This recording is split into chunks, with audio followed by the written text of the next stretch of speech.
안녕하세요. 네, 10분 성경의 보통 목사입니다. 오늘은 헷갈리는 성경 목록표에 대해서 살펴보겠습니다. 이 창세기부터 요한계시록에 이르는 66권의 성경의 순서 늘 헷갈리셨죠? 이 성경 목록가는 많이 들어보셨을 겁니다. 네, 창세기, 출애굽기, 레위기. 자, 이렇게 노래를 통해 익히기도 하지만 노래로 익힐 때의 단점은 항상 처음부터 노래를 불러봐야 한다는 것이죠. 자, 예를 들어 신명기를 떠올리면 노래를 통해 외웠을 때는 다시 처음부터 성경 목록가를 불러봐야 신명기가 어디에 위치해 있는지를 찾게 되거든요. 자, 그래서 오늘은 노래를 통해서가 아니고 내용과 형식에 따라 구분한 카테고리별로 쉽고 빠르게 외워보겠습니다. 영상을 끝까지 보세요. 자, 먼저 구약성경은 39권으로 되어 있는데요. 39권의 구약성경은 그 내용과 형식에 따라 모세오경과 역사서, 시가서 및 지혜서, 그리고 예언서로 구분할 수 있습니다.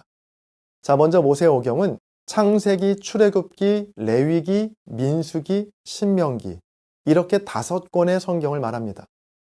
외우는 방식은 아주 간단합니다. 성경책에 있는 약어표 그대로 읽으시면 됩니다.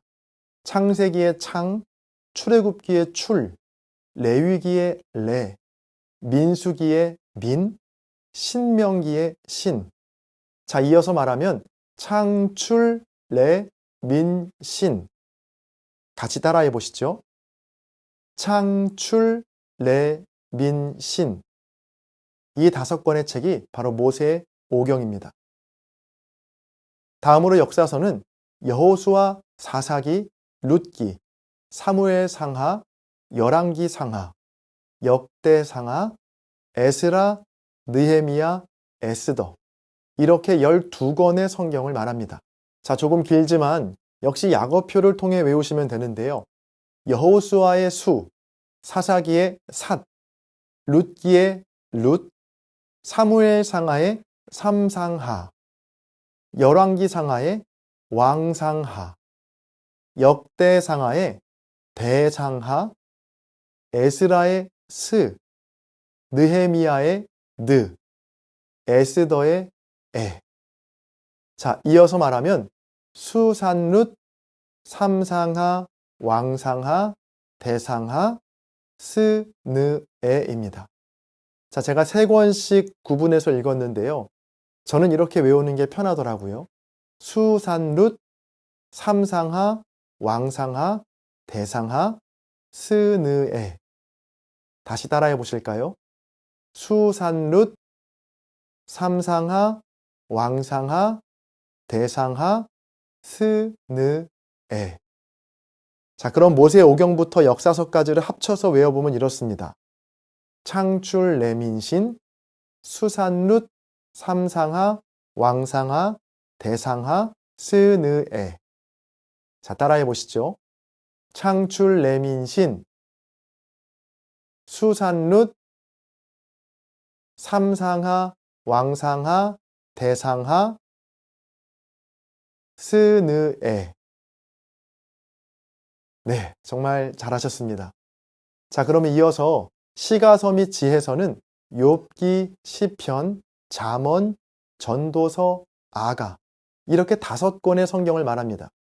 역시 약어표를 통해서 외우면 욥기의 욥, 시편의 시, 잠언의 잠, 전도서의 전, 아가서의 아. 이어서 말하면 욥시, 잠전, 아. 자, 모세오경과 같이 5글자로 정리가 되죠. 따라해 보시죠. 욥시, 잠전, 아. 그럼 모세오경부터 시가서 및 지혜서까지 합쳐서 한번 외워보겠습니다. 자, 먼저 모세오경인 창출, 레민, 신. 그리고 역사서인 수산룻, 삼상하, 왕상하, 대상하, 스느에. 그리고 시가서 및 지혜서인 욥시, 잠전, 아. 자, 그럼 이어서 다시 한번 해볼까요? 창출, 레민신, 수산룻, 삼상하, 왕상하, 대상하, 스느에 욥시 잠전아. 자, 이제 마지막 예언서입니다. 예언서는 분량에 따라 대예언서와 소예언서로 나뉘는데요. 자, 먼저 대예언서는 이사야, 예레미야, 예레미야 애가, 에스겔, 다니엘 이렇게 5권입니다. 이사야의 사, 예레미야의 렘, 예레미야 애가의 에, 에스겔의 겔, 다니엘의 단. 자, 이어서 말하면 사렘의 겔 단인데요. 한번 따라해 보실까요? 사렘의 겔 단. 잘하셨습니다. 자, 이어서 이 소예언서는요, 숫자가 좀 많습니다.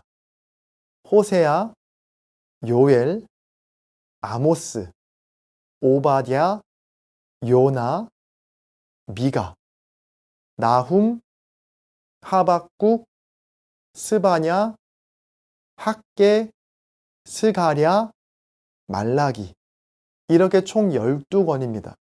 자, 조금 많아서 부담이 되실 수도 있는데 여러분 걱정하실 필요가 없습니다. 자, 쉽게 외울 수 있습니다. 호세아의 호, 요엘의 욜, 아모스의 암, 오바댜의 옵, 요나의 욘, 미가의 미, 나훔의 나, 하박국의 합, 스바냐의 습, 학개의 학, 스가랴의 습, 말라기의 말. 자, 이 소예언서 역시 역사서와 마찬가지로 세 묶음씩 외우면 편한데요. 호, 욜, 암, 옵, 욘, 미, 나, 합, 습, 학, 습, 말입니다. 한번 천천히 따라해 보시죠. 호, 욜, 암, 옵, 욘, 미, 나, 합, 습, 학, 습, 말. 자, 비슷한 발음들이 있어서 조금 헷갈릴 수 있는데요. 다시 한번 따라해 보겠습니다. 호, 욜, 암, 옵, 욘, 미, 나, 합, 습, 학, 습, 말. 자, 이렇게 총 39권의 구약성경 전체를 단숨에 살펴봤는데요. 자, 마지막으로 처음부터 천천히 한번 복습해 보겠습니다. 먼저 모세오경의 5권, 창출, 레민신. 다음으로 12권의 역사서, 수산룻, 삼상하, 왕상하, 대상하, 스느에. 다음으로 5권의 시가서 및 지혜서, 욥시, 잠전아. 이어서 대예언서인 5권, 사렘의 겔단. 마지막으로 12권의 소예언서, 호욜암, 옵, 욘미, 나합, 습, 학, 습, 말. 잘하셨습니다. 자, 그러면 처음부터 한번 쭉 이어서 한번 외워보겠습니다. 같이 한번 해보시죠. 창출, 레민신, 수산룻, 삼상하, 왕상하, 대상하, 스느에, 욥시, 잠전아, 사렘의 겔단, 호욜암, 옵, 욘미, 나합습, 학습, 말. 네, 지금 당장 다 외워지지 않더라도 이 반복해서 영상을 시청하시면 어느 순간 성경 목록표가 머릿속에 저장이 되실 겁니다. 자, 그럼 저는 다음 영상에서 찾아뵙겠습니다. 감사합니다. 먼저 신약 성경은 27권으로 되어 있는데요. 27권의 신약 성경은 내용과 형식에 따라 복음서와 역사서, 서신서와 예언서로 구분할 수 있습니다. 먼저 복음서는 마태복음, 마가복음, 누가복음, 요한복음 이렇게 4권의 성경을 말합니다. 외우는 방식은 구약과 동일한데요. 성경책에 있는 약어표 그대로 읽으시면 됩니다. 마태복음의 마, 마가복음의 막, 누가복음의 누, 요한복음의 요. 자, 이어서 말하면 마, 막, 누, 요. 같이 따라해 보실까요? 마, 막, 누, 요. 저는 개인적으로 이 복음서는 마태, 마가, 누가, 요한 이렇게 외우는 게 더 쉽더라고요. 한번 따라해 보시죠. 마태, 마가, 누가, 요한 이 네 권의 책이 바로 복음서입니다. 다음으로 신약 성경의 역사서는 딱 한 권입니다. 바로 사도행전인데요. 약어표로는 행이라고 되어 있죠. 자, 저는 이 행을 행전이라고 외우는데요.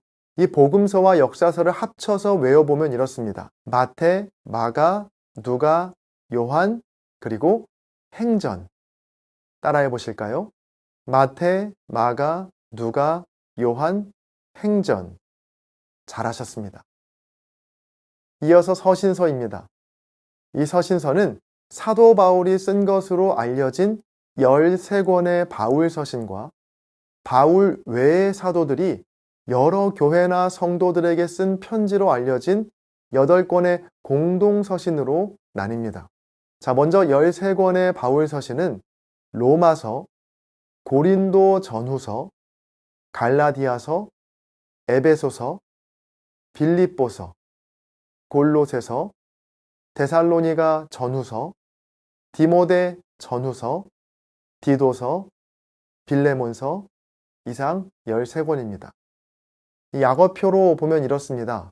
로마서의 롬, 고린도 전후서의 고전후, 갈라디아서의 갈, 에베소서의 앱, 빌립보서의 빌, 골로새서의 골, 데살로니가 전후서의 살 전후, 디모데 전후서의 딤 전후, 디도서의 დიდ, 빌레몬서의 몬. 자, 조금 어려우신가요? 제가 쉽게 외울 수 있는 방법을 알려드리겠습니다. 자, 먼저 로마서의 롬이라고 시작하고요. 다음부터는 세 묶음씩 외우시면 됩니다. 자, 먼저 롬, 그리고 고, 갈, 앱, 빌, 골, 살, 딤, დიდ, 몬. 다시 따라해 보실까요? 롬, 고, 갈, 앱, 빌, 골, 살, 딤, დიდ, 몬. 다시 천천히 따라해 보겠습니다. 롬, 고, 갈, 앱, 빌, 골, 살, 딤, დიდ, 몬. 자, 이제 복음서부터 바울 서신까지 한번 외워볼게요. 먼저 복음서의 4권, 마태, 마가, 누가, 요한. 이어서 역사서, 행전. 다음으로 바울 서신 13권, 롬, 고, 갈, 앱, 빌, 골, 살, 딤, დიდ, 몬. 잘하셨습니다. 자, 이어서 8권의 공동서신인데요. 히브리서, 야고보서, 베드로 전후서, 요한 1서, 요한 2서, 요한 3서, 그리고 유다서입니다. 이 약어표로 보면 히브리서의 히, 야고보서의 약, 베드로 전후서의 벳전후, 요한 1, 2, 3서의 요, 그리고 유다서의 유. 또 이 마지막 예언서는요, 요한계시록 한 권인데요. 이 요한계시록은 개라고 되어 있죠. 공동서신과 예언서를 한 번에 묶어 외우면 훨씬 더 편합니다. 역시 세 묶음씩을 묶으면 되는데요. 히, 약, 벳, 요, 유, 개. 한번 따라해 보실까요? 히, 약, 벳, 요, 유, 개. 자, 벌써 27권의 신약 성경을 단숨에 살펴봤는데요. 자, 이 복음서부터 예언서까지 한번 외워보겠습니다. 먼저 4권의 복음서, 마태, 마가, 누가, 요한. 다음으로 한 권의 역사서, 행전. 이어서 13권의 바울서신, 롬, 고갈앱, 빌골살, 딤딧몬. 마지막으로 8권의 공동서신과 한 권의 예언서, 히약벳, 요유계. 자, 그럼 이제 한 번에 이어서 외워보겠습니다. 마태, 마가, 누가, 요한, 행전, 롬, 고갈앱, 빌골살, 딤딧몬, 히약벳, 요유계. 자, 그럼 이제 마지막으로 구약성경 39권과 신약성경 27권을 처음부터 끝까지 66권 모두를 외워보겠습니다.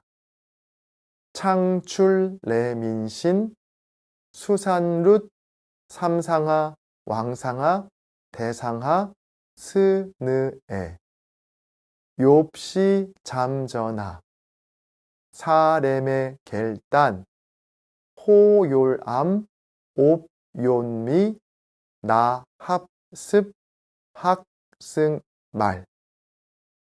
마태, 마가, 누가, 요한, 행전, 롬, 고갈앱, 빌골살, 딤딧몬, 히약벳, 요유계. 정말 잘하셨습니다. 자, 지금 당장 다 외워지지 않더라도 반복해서 영상을 시청하시면 어느 순간 66권의 성경이 머릿속에 저장이 되실 겁니다. 그럼 저는 다음 영상에서 뵙겠습니다. 하나님의 말씀이 두루 통하는 그날까지 10분 성경은 계속됩니다. 감사합니다. 안녕하세요. 10분 성경의 보통 목사입니다. 오랜만에 찾아온 저절로 외워지는 성경. 오늘은 출애굽기에 나오는 10가지 재앙에 대해 배워보겠습니다. 애굽에 내린 10가지 재앙. 많이 들어와서 잘 아는 것 같지만 막상 누가 물어보면 말문이 막혔던 분들, 이 영상을 끝까지 보시면 10가지 재앙을 완벽하게 외우실 수 있습니다. 먼저 10가지 재앙에 대한 배경을 아주 간단히만 말씀드리면요. 하나님께서 애굽에서 종살이하던 이스라엘 백성들을 구원하시려고 모세와 아론을 부르시죠. 그리고 모세와 아론은 애굽의 바로 왕에게 찾아가 이스라엘 백성들을 풀어달라고 요청합니다. 자, 그러나 바로 왕이 바보가 아니죠. 값싸고 쓸모있는 노예들을 그냥 풀어줄 리가 없습니다. 바로 왕이 바로 거절하자 하나님도 바로 재앙을 일으키십니다. 첫 번째 재앙은 나일강. 애굽하면 빼놓을 수 없는 것이 바로 나일강이죠. 이 나일강이 첫 번째 재앙의 무대가 됩니다. 모세와 아론이 지팡이를 들어 나일강을 치니 그 물이 다 피로 변하게 됩니다. 끔찍한 재앙이었지만 바로 왕은 꿈쩍도 하지 않습니다. 자, 첫 번째 재앙의 키워드가 나일강이었다면 두 번째 재앙은 나일강에서 올라온 개구리떼입니다. 나일강에서 올라온 엄청난 수의 개구리떼의 습격으로 애굽은 순식간에 아수라장이 됩니다. 그러나 역시 바로는 물러서지 않습니다. 그리고 이어지는 세 번째 재앙, 이 재앙인데요. 지팡이로 땅에 먼지를 치니 애굽 온 땅의 먼지가 이가 되어 사람과 가축에게 옮기게 됩니다. 이어서 네 번째 재앙의 키워드는 파리입니다. 애굽 사람의 집집마다 파리떼들이 들이닥친 건데요. 개구리와 이 재앙에 이어 파리까지 이자로 끝나는 말이라는 공통점이 있습니다. 개구리, 이, 파리. 자, 다음으로 다섯 번째와 여섯 번째 재앙은 질병인데요. 다섯 번째가 가축들의 돌림병이고 또 여섯 번째가 사람과 짐승에게 생긴 악성 종기입니다. 자, 앞서 네 가지 재앙과는 다르게 질병이라는 차이점이 있죠. 가축에게만 생긴 돌림병, 그리고 가축과 더불어 사람에게까지 생긴 악성 종기. 자, 이어서 일곱 번째 재앙의 키워드는 우박입니다. 하늘에서 내린 우박은 사람과 짐승을 막론하고 밭에 있는 모든 것을 쳐버립니다. 자, 단 미리 집으로 대피하면 재앙을 면할 것이라는 대비책도 알려주시죠. 자, 이어지는 여덟 번째 재앙은 앞선 우박과 관련이 있는데요. 집으로 모아들여 우박 재앙을 피했던 농작물을 향한 메뚜기 떼의 습격입니다. 자, 여기까지 숨가쁘게 달려오셨는데요. 첫 번째 재앙부터 한번 떠올려 보실까요? 애굽하면 나일강. 나일강이 피로 변하는 재앙이 바로 첫 번째. 그리고 그 나일강에서 올라온 개구리떼 재앙이 두 번째. 자, 개구리의 리. 자, 먼지가 이로 변하는 재앙이 바로 세 번째. 자, 또 리자로 끝나는 파리 재앙이 바로 네 번째. 그리고 나서 질병 재앙이 나오죠. 가축에게만 생겼던 돌림병이 다섯 번째. 가축과 사람에게까지 생겼던 악성 종기가 여섯 번째. 그리고 하늘에서 내리는 우박 재앙이 일곱 번째. 그리고 우박 재앙을 면한 농작물들을 습격한 메뚜기 떼 재앙이 바로 여덟 번째. 자, 그리고 나머지 두 재앙은 아주 쉽습니다. 아홉 번째는 3일 동안 애굽을 캄캄하게 했던 흑암 재앙. 그리고 마지막 열 번째는 우리가 정말 잘 아는 장자 심판의 재앙입니다. 자, 여기까지 10가지 재앙을 알아봤는데요. 이렇게만 끝내는 게 아쉬운 분들을 위해서 다음 영상에선 이 10가지 재앙에 담긴 의미에 대해서 함께 살펴보겠습니다. 자, 그럼 마지막으로 최종 복습 시간. 눈을 감으시고 10가지 재앙을 저와 함께 외워보시죠. 자, 첫 번째 재앙은 애굽하면 나일강. 나일강이 피로 변한 재앙. 자, 두 번째는 나일강에서 올라온 개구리떼의 재앙. 세 번째는 개구리의 리. 자, 바로 먼지가 이가 되는 재앙. 네 번째는 리자로 또 끝나는 말 개구리 이 그리고 파리 재앙. 다섯 번째는 질병이 나오죠. 가축에게만 생겼던 돌림병. 여섯 번째는 가축과 사람에게까지 생겼던 악성 종기. 일곱 번째는 하늘에서 내린 우박. 여덟 번째는 우박 재앙을 면했던 농작물들을 습격한 메뚜기 떼. 아홉 번째는 애굽을 3일 동안 캄캄하게 만들었던 흑암. 그리고 마지막 열 번째는 장자 심판까지. 자, 이렇게 10가지 재앙을 함께 배워봤습니다. 너무 암기로만 끝난 게 아닌가 아쉬운 분들은요, 다음 영상을 기대해 주세요. 하나님의 말씀이 두루 통하는 그날까지 10분 성경은 계속됩니다. 감사합니다. 안녕하세요. 네, 10분 성경의 보통 목사입니다. 오늘은 저절로 외워지는 성경 10계명 특집입니다. 주기도문, 사도신경은 잘 외워지는데 10계명은 좀처럼 외워지지가 않죠. 자, 먼저 10초의 시간을 드릴 테니 10계명을 한번 떠올려 보세요.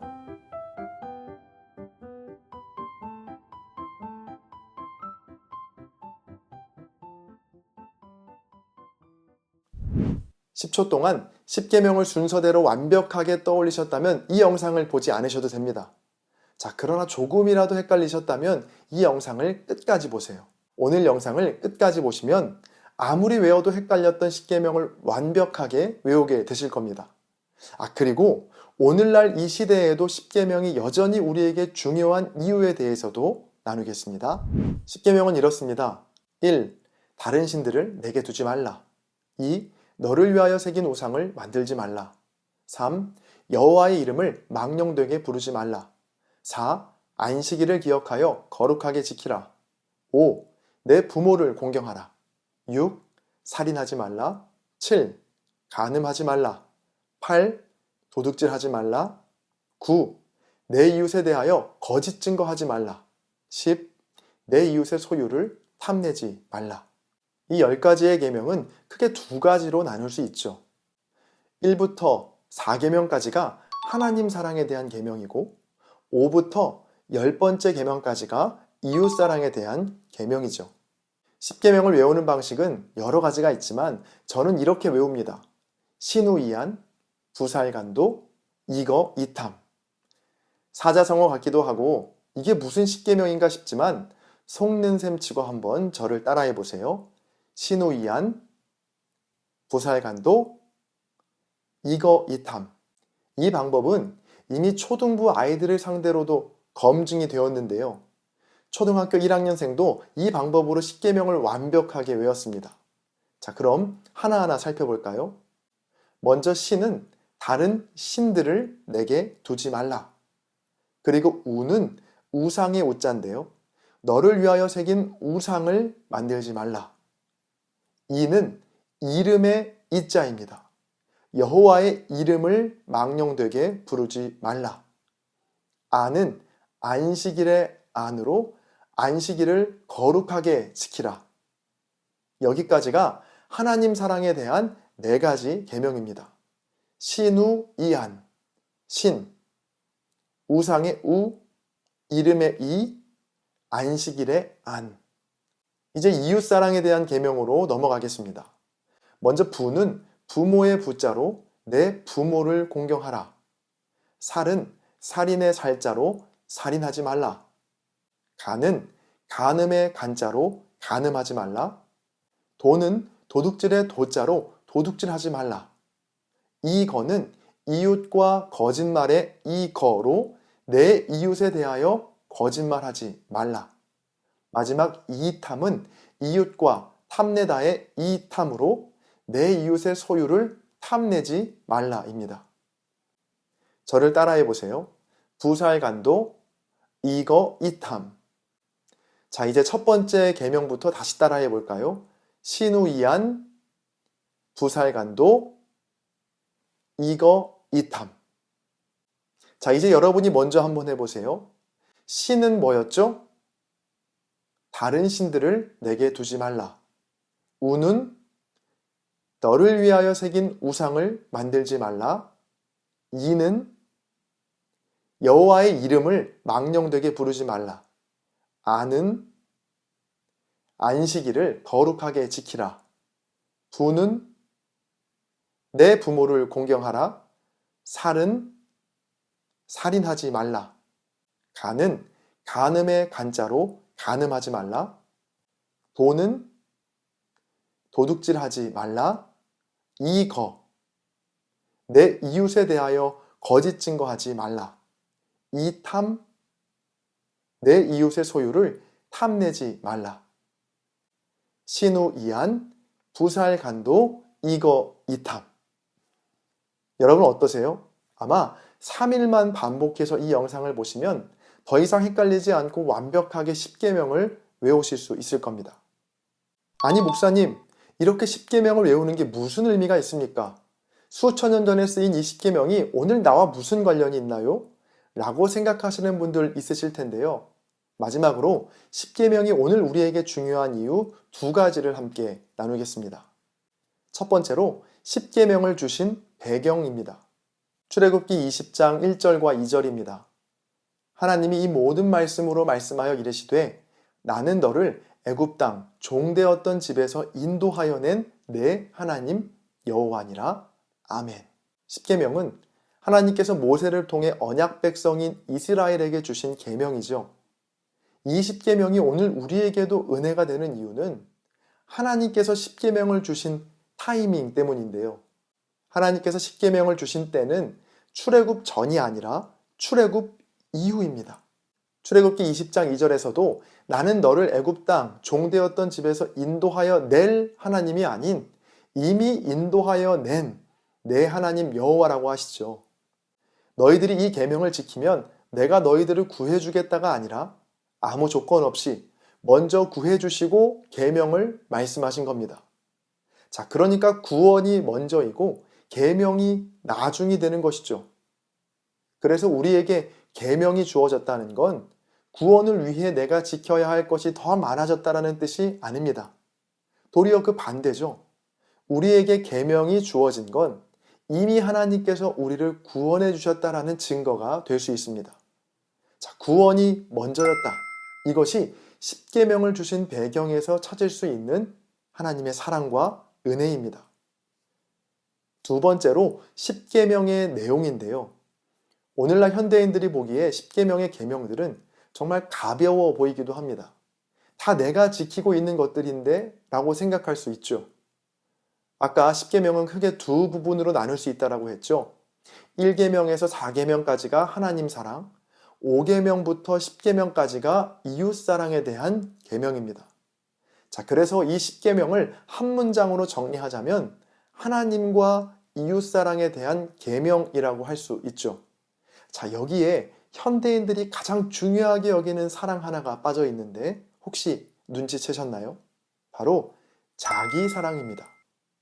10계명의 두 번째 계명, 너를 위하여 새긴 우상을 만들지 말라에서도 우상을 말할 때 함께 나오는 표현이 너를 위하여죠.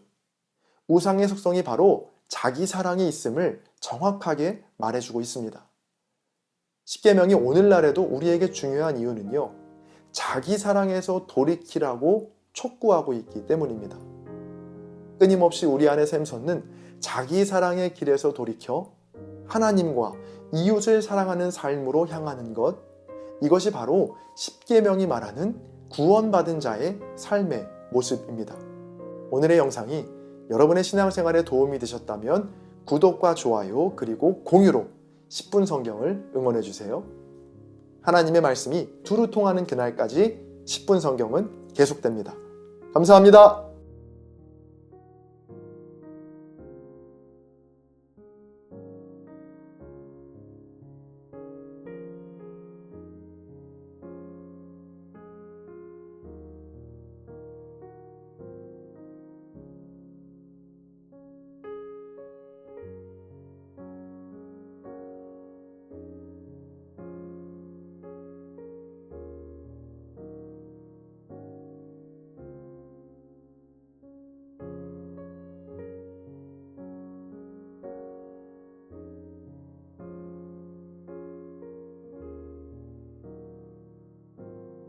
안녕하세요. 10분 성경의 보통 목사입니다. 오늘은 헷갈리는 사사기의 12명의 사사를 단숨에 그리고 쉽게 정리해 보겠습니다. 영상을 끝까지 보세요. 이스라엘의 12명의 사사는 크게 두 부분으로 나눌 수 있습니다. 자, 먼저 사사다운 사사인데요. 이스라엘의 첫 번째 사사인 온니엘부터 네 번째 사사인 드보라까지는 하나님의 명령을 충실히 수행하는 사사다운 사사였습니다. 이스라엘의 첫 번째 사사 온니엘입니다. 여호수아의 죽음 뒤에 이스라엘은 하나님을 잊어버리고 가나안 땅의 우상을 섬기게 됩니다. 이에 하나님은 이스라엘을 메소보다미아의 왕 리산 구사다임의 손에 넘기셨고 8년 동안을 섬기게 하시죠. 이스라엘 자손은 뒤늦게 정신을 차리고 하나님께 부르짖었고 하나님은 이스라엘을 위해 갈렙의 아우인 그나스의 아들 온니엘을 사사로 세우십니다. 여호와의 영이 임한 온니엘은 메소보다미아의 왕을 물리쳤고 이후 40년 동안 이스라엘은 전쟁이 없이 평온하게 지내게 됩니다. 이스라엘의 두 번째 사사 에훗입니다. 온니엘이 죽은 후 이스라엘은 다시 하나님 앞에 악을 행하죠. 그러자 하나님은 모압 왕 에글론과 암몬과 아말렉을 통해서 이스라엘을 치시는데요. 이스라엘은 모압 왕 에글론을 18년간 섬기게 됩니다. 이스라엘 자손은 뒤늦게 다시 정신을 차리고 하나님께 부르짖죠. 하나님은 이스라엘을 위해 구원자를 세우시는데 바로 베냐민 사람 왼손잡이 에훗이었습니다. 이 에훗은 모압 왕 에글론에게 공물을 바친 뒤에 왕과의 독대를 요청하죠. 왕이 홀로 남게 되자 에훗은 숨겨온 칼을 꺼내 에글론 왕을 처단합니다. 에훗은 바로 스이라라는 곳으로 도망쳤고 그곳에서 군사들을 모아 요단강 나루에서 1만 명의 모압 군사를 물리칩니다. 자, 이후 80년 동안 이스라엘은 전쟁이 없이 평온하게 지내게 됩니다. 이스라엘의 세 번째 사사 삼갈입니다. 에훗에 이어 사사가 된 삼갈은 소모는 막대기로 블레셋 사람 600명을 죽여 이스라엘을 구원합니다. 이스라엘의 네 번째 사사 드보라입니다. 80년의 평온의 시기가 계속되자 이스라엘은 또다시 하나님 앞에 악을 행하죠. 이번에는 하나님께서 가나안의 왕 야빈과 그의 군대장관 시스라를 통해 이스라엘을 벌하시는데요. 이스라엘은 가나안의 왕 야빈을 20년간 섬기게 됩니다. 어리석게도 이스라엘은 또 뒤늦게 하나님을 찾게 되죠. 하나님은 랍비돗의 아내 여선지자 드보라를 사사로 세우십니다. 이 드보라는 이스라엘 자손을 재판하던 사람이었는데요. 어느 날 드보라는 아비노함의 아들 바락에게 군사를 거느리고 다볼산으로 가라는 하나님의 말씀을 전합니다. 하나님께서 바락을 통해 야빈의 군대장관 시스라를 치시겠다는 메시지였죠. 하지만 바락은 자기 혼자서는 갈 수 없고 드보라와 함께하면 가겠다라고 답합니다. 그렇게 바락은 드보라와 함께 군사를 모은 뒤에 다볼산으로 향합니다. 자, 이 소식을 들은 시스라는 철병거와 군사를 이끌고 기손강으로 이동합니다. 드보라는 바락에게 바로 지금이 시스라를 칠 기회라고 말했고, 바락은 군사를 이끌고 다볼산에서 내려와 시스라 군대와 격돌합니다. 결과는 바락의 완승이었죠. 시스라는 목숨만 겨우 건져서 평소 야빈 왕과 친분이 있던 헤벨의 아내인 야일의 장막으로 도망칩니다. 안심한 시스라가 지쳐 잠들게 되자 야일은 시스라의 관자놀이에 말뚝을 박아 그를 죽이죠. 야일은 시스라를 추격해온 바락에게 말뚝이 박혀있는 시스라를 보여주게 됩니다. 그렇게 하나님은 가나안 왕 야빈을 멸망시키시고 이스라엘에게 자유를 주십니다. 5장에서는 이 4장에서 있었던 일들에 대해 하나님을 찬양하는 드보라와 바락의 노래가 나오고, 이스라엘 땅이 40년 동안 평온하였다라는 것으로 끝이 납니다. 이렇게 사사다운 사사의 시대가 저물고 이제 사사로운 사사의 시대가 열리게 되는데요. 드보라 때까지 공적인 임무를 수행하던 사사는 기드온을 시작으로 자기의 이익을 챙기는 사사로운 삶으로 전락하게 됩니다. 그 사사로움의 정도가 뒤로 갈수록 더욱 심해지는데요. 먼저 기드온부터 살펴보겠습니다. 이스라엘의 5번째 사사 기드온입니다. 40년 동안의 평온의 시기가 계속되자 이스라엘은 여지없이 하나님 앞에 악을 행했고, 하나님은 이스라엘을 미디안의 손에 7년 동안 넘기십니다. 미디안은 이스라엘을 가혹하게 대했고, 이스라엘은 또다시 하나님을 부르죠. 그러자 여호와의 사자가 기드온에게 찾아가 이스라엘을 미디안의 손에서 구원할 것을 말합니다. 하지만 기드온은 자신은 이스라엘을 구원할 만한 사람이 아니라고 답하죠. 그리고 여호와의 사자에게 증거를 보여달라고 요청하는데요. 여호와의 사자는 기드온이 가져온 고기와 무교병을 지팡이를 통해 불로 태운 후에 사라지게 됩니다. 기드온은 그제야 자기를 부르신 분이 하나님이심을 알았죠. 그날 밤 하나님은 기드온에게 아버지 소유의 7년 된 숫소 한 마리를 준비하고 아버지가 섬기던 바알의 제단을 헐고 아세라상을 찍어버리라고 말씀하십니다.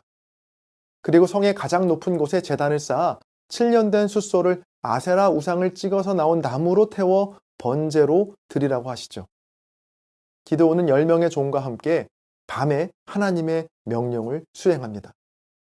그날 이후 기드온은 바알과 다투는 자라는 뜻의 여룻바알이라고 불리게 됩니다. 그때 미디안을 중심으로 아말렉과 동방 사람들이 패를 이루어 이스라엘 골짜기에 진을 치고 있었는데요. 여호와의 영에 사로잡힌 기드온은 이에 대항하여 군사를 모읍니다. 이때 기드온은 또 한 번 하나님께 증거를 구하는데요. 만약 나를 통해 이스라엘을 구원하시려거든 타작마당에 양털 한 뭉치를 둘 텐데 양털에만 이슬이 맺히고 주변 땅은 마르게 해달라고 구하죠. 다음날 기드온의 말대로 양털에만 이슬이 가득하게 되자 이번에는 반대로 양털은 마르고 주변 땅만 이슬로 젖게 해달라고 구했고, 하나님은 기드온의 요구대로 그대로 행하십니다. 미디안 연합군이 모레산 앞 골짜기에 진을 치고 있을 때 기드온은 하롯셈 근처에 진을 칩니다. 하나님은 기드온에게 군사의 숫자가 너무 많다고 말씀하시는데 바로 이스라엘 사람들이 자기 힘으로 미디안과 싸워 이겼다고 착각할 수 있었기 때문이죠. 하나님은 기드온을 통해 이스라엘의 군사의 숫자를 줄이시는데요. 32,000명 중에 10,000명으로 줄이시고 또 10,000명에서 300명으로 줄이십니다. 32,000명에서 단 300명의 군사만 남은 상황에서 하나님은 기드온에게 용기를 주시죠. 그렇게 선발된 기드온과 300용사는 세 부대로 나눈 후에 나팔과 빈 항아리 그리고 횃불을 감춘 채로 미디안 적진에 들어갑니다. 한밤중에 파수꾼들이 막 교대한 그때 기드온과 100명의 군사는 나팔을 불며 항아리를 깨뜨리기 시작합니다. 그러자 세 무리로 나뉜 기드온의 군사들은 일제히 나팔을 불며 항아리를 깨뜨린 후에 횃불과 나팔을 들며 소리쳤죠. 이에 놀란 미디안의 군사들은 자기들끼리 싸우며 자중질환에 빠집니다. 기드온과 300명의 용사는 거대한 미디안 연합군을 상대로 대승을 거두게 됩니다. 여기까지는 큰 문제가 없어 보이죠. 하지만 승리 이후에 보이는 기드온의 태도가 이전의 사사들과는 사뭇 다른데요. 엄청난 승리 이후 이스라엘 사람들은 기드온에게 왕이 되어달라고 요청합니다. 이런 요청에 기드온은 하나님만이 너희를 다스리실 것이다 라고 답하지만 그들에게 한 가지를 요구하는데요. 그건 전쟁에서 얻은 전리품 중에 금 귀고리를 달라는 것이었습니다. 그렇게 모인 금 귀고리로 기드온은 제사장만이 입을 수 있는 에봇을 만들어 자기의 집에 두게 됩니다. 자, 이전의 사사들에게서는 볼 수 없었던 매우 사사로운 모습이죠. 그렇게 기드온이 사는 40년 동안 이스라엘이 평온하였다라는 것으로 사사기 8장의 말씀은 끝이 납니다. 지금까지 이스라엘의 5번째 사사인 기드온까지 살펴보았습니다. 다음 시간에는 기드온 이후의 사사들이 또 어떻게 사사로운 삶으로 전락하게 되었는지 함께 살펴보겠습니다. 공적인 임무를 수행하던 사사는 기드온을 시작으로 자기의 이익을 챙기는 사사로운 삶으로 전락하게 되는데요. 그 사사로움의 정도가 갈수록 심해지는 것을 볼 수 있습니다. 이스라엘의 6번째 사사 돌라입니다. 사사 돌라에 대한 기록은 매우 간단합니다. 자, 그러나 이 간단한 내용 안에 중요한 암시가 담겨 있는데요. 언뜻 보면 이전의 사사들과 다를 것이 없어 보이지만 미세한 차이가 존재합니다. 자, 먼저 이전의 사사들은 하나님께서 세우셨다라고 기록하지만 이 돌라가 사사가 되는 과정을 설명할 때는 하나님이 세우셨다가 아니라 돌라가 일어나서 라는 표현을 쓰고 있거든요. 자, 이 이스라엘의 사사가 하나님의 대리인으로서 공적인 임무를 담당하는 것이 아니라 자기의 힘과 자기의 유익을 위해 일하는 사사로운 삶으로 전락했다라는 것을 보여주죠. 또 사사의 마지막에 대한 기록도요. 이전의 사사는 그 땅이 평온하였다고 하지만 돌라의 마지막은 사사가 된 지 23년 만에 죽었다라는 것으로 끝이 납니다. 이스라엘의 7번째 사사 야일입니다. 길르앗 사람 야일은 22년 동안 사사로 살아갑니다. 이 야일에게는 무려 30명의 아들이 있었는데 그들이 나귀와 성읍을 가졌다라고 나오죠. 사사의 힘을 자기의 소유와 재산을 늘리는 도구로 사용했음을 알 수 있습니다. 사사 야일은 죽은 후에 가몬에 장사됩니다. 이스라엘의 8번째 사사 입다입니다. 이스라엘 자손은 다시 하나님 앞에 악을 행합니다. 그런데 이번에는 그 정도가 좀 심했는데요. 바알과 아스타롯, 아람의 신들과 시돈의 신들, 모압과 암몬과 블레셋의 신들을 섬기며 하나님을 섬기지 않았죠. 그러자 하나님은 진노하시며 길르앗 땅에 사는 이스라엘 사람을 블레셋과 암몬 자손의 손에 18년 동안 넘기십니다. 이스라엘 자손은 늘 그랬듯 뒤늦게 하나님께 부르짖는데요. 자, 이번에는 무슨 일인지 하나님께서 응답하지 않으십니다. 하나님의 응답 없이 맞이하게 된 암몬과의 전투에서 길르앗의 장로들은 큰 용사였던 입다를 찾아갑니다. 이 입다는 기생의 아들로서 건달패들과 어울려 지내던 자였거든요. 길르앗 장로들의 간곡한 부탁에 입다는 이스라엘 군대를 지휘하게 됩니다. 그렇게 입다가 길르앗의 장로들에 의해 세워진 뒤에야 여호와의 영이 입다에게 임하게 됩니다. 자, 입다는 암몬과의 전투를 앞두고 하나님과 거래를 하죠.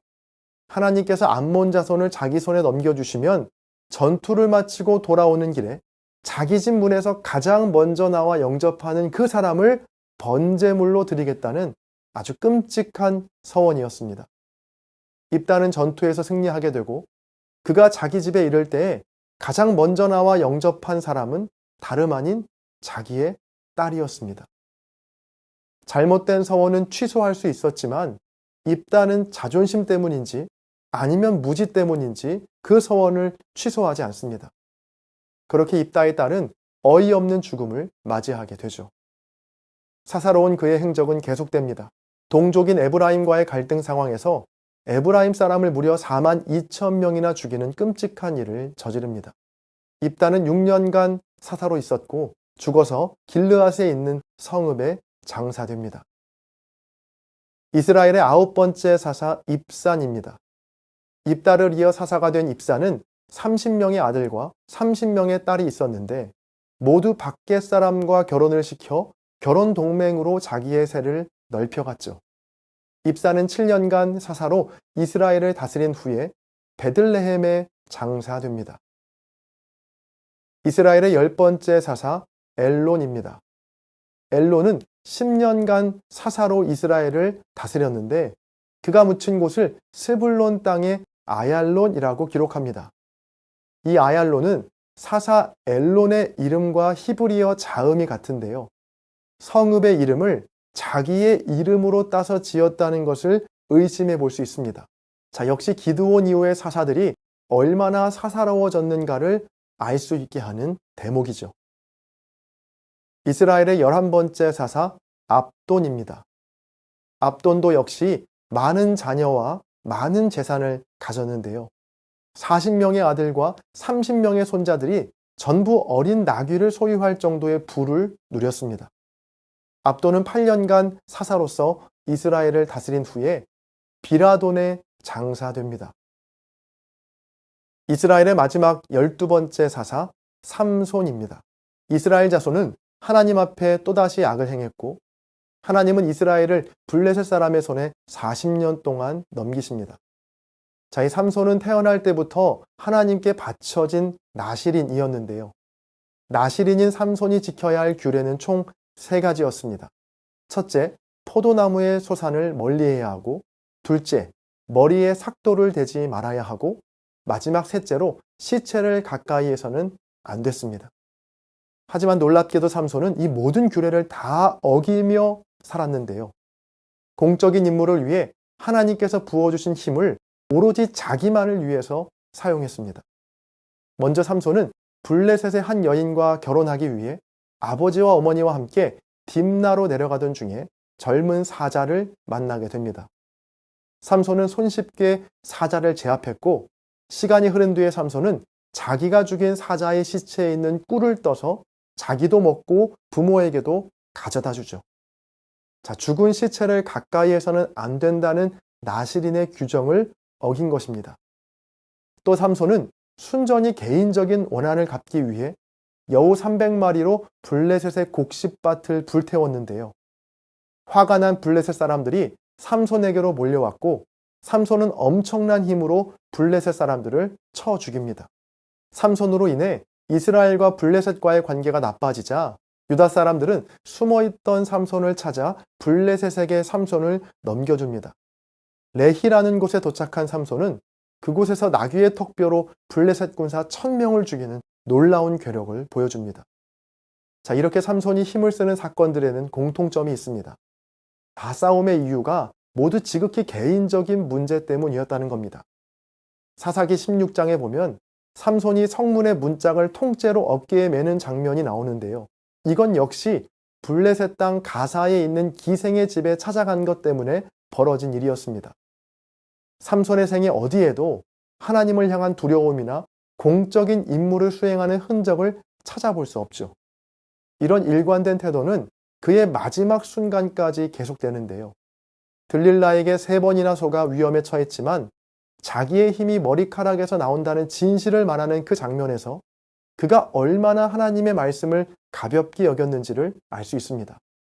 아마 삼손은 자기의 머리카락에 잘려도 자기에게 있는 힘이 사라지지 않는다라고 생각했을 겁니다. 왜냐하면 삼손은 처음부터 나실인의 규례들을 모조리 어겨왔었거든요.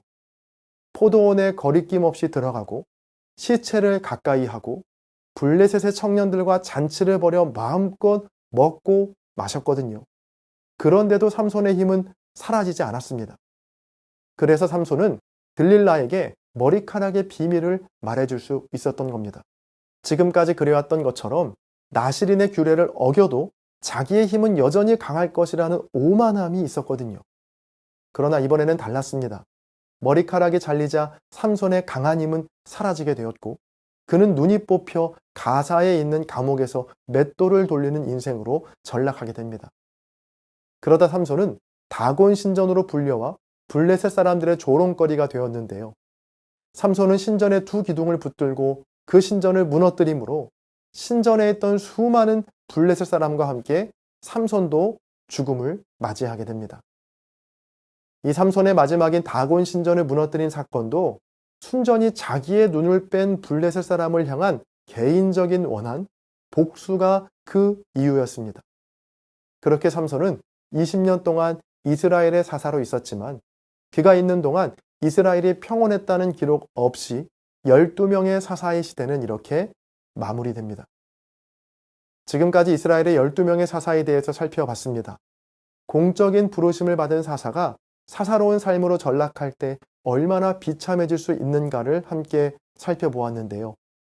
저와 여러분 모두는 사사로운 사사가 아닌 사사다운 사사로서 세상의 빛과 소금의 역할을 잘 감당하게 되시기를 바랍니다.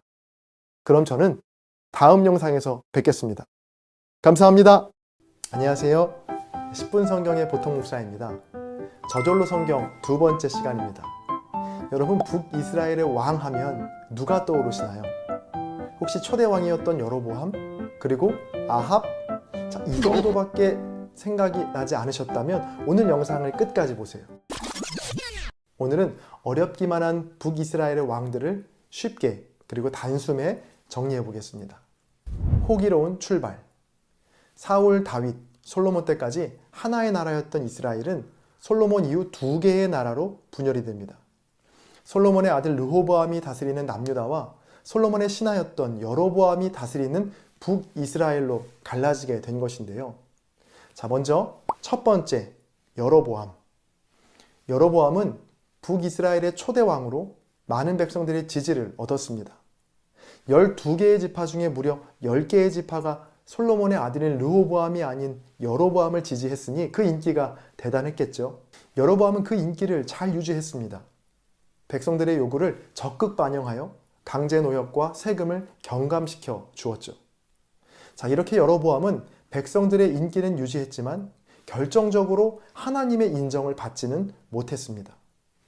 하나님의 말씀과 규례를 무시하고 마음대로 우상과 제사장과 절기를 만들어냈습니다. 그렇게 여로보암은 22년 동안 북이스라엘을 다스립니다. 두 번째, 나답. 여로보암의 뒤를 이어 그의 아들 나답이 왕이 되었습니다. 자, 그는 여로보암의 죄를 그대로 반복했고 불과 2년 만에 바하사 장군의 반역으로 죽게 됩니다. 비극의 서막. 세 번째, 바하사. 나답을 죽이고 왕에 오르게 된 바하사는 24년 동안 나라를 다스립니다. 결코 짧지 않은 기간 동안 나라를 다스리지만 성경의 기록은 그가 여로보암의 죄를 그대로 반복했다는 것밖에는 기록되어 있지 않습니다. 네 번째, 엘라. 바하사의 뒤를 이어 그의 아들 엘라가 왕이 되는데요. 자, 공교롭게도 바하사가 죽였던 나답과 같이 재위 2년 만에 시므리의 반란으로 죽게 됩니다. 7일 천하. 다섯 번째, 시므리. 시므리는 바하사의 온 집안 사람들을 한 사람도 남김없이 다 죽이고 왕위에 오릅니다. 자, 그러나 전장에 나가 있던 백성들은 시므리를 왕으로 인정하지 않고 당시 군대의 지휘관이었던 오므리를 왕으로 삼고 궁전으로 쳐들어갑니다. 시므리는 성읍이 함락된 것을 보고 왕궁 요새에 들어가 왕궁에 불을 지르고 스스로 목숨을 끊게 되죠. 왕위에 오른 지 불과 7일 만에 벌어진 일입니다. 이렇게 시므리의 7일 천하는 끝이 나게 됩니다. 오므리 왕조의 시작. 여섯 번째, 오므리. 오므리의 등장으로 혼란했던 북이스라엘은 점차 안정을 찾기 시작합니다. 오므리는 나라의 법을 새로 세우고 수도를 사마리아로 옮기는 천도를 실시하면서 많은 백성들의 지지와 사랑을 받게 됩니다. 북이스라엘 역사상 가장 안정되고 평화로운 시기가 도래한 겁니다. 자, 그렇다면 하나님의 평가는 어땠을까요? 열왕기상 16장 25절입니다. 오므리가 여호와 보시기에 악을 행하되 그 전에 모든 사람보다 더욱 악하게 행하여. 오므리는 그렇게 12년 동안 북이스라엘을 다스립니다. 일곱 번째, 아합. 아버지 오므리에 이어 왕이 된 아합은 그 이름을 많이 들어보셨을 겁니다. 아합과 그의 아내 이세벨 많이 들어보셨죠? 아합은 여로보암의 길을 따르는 것에서 그치지 않고 사마리아의 바알의 신전을 건축하는 끔찍한 악행을 저지릅니다. 아합과 싸움을 벌였던 엘리야 선지자에 대한 이야기는 나중에 예언자를 정리할 때 함께 다루도록 하겠습니다. 22년 동안 북이스라엘을 다스린 아합은 아람과의 전쟁에서 적이 무심코 쏜 화살에 맞아 죽게 됩니다. 8번째, 아하시야.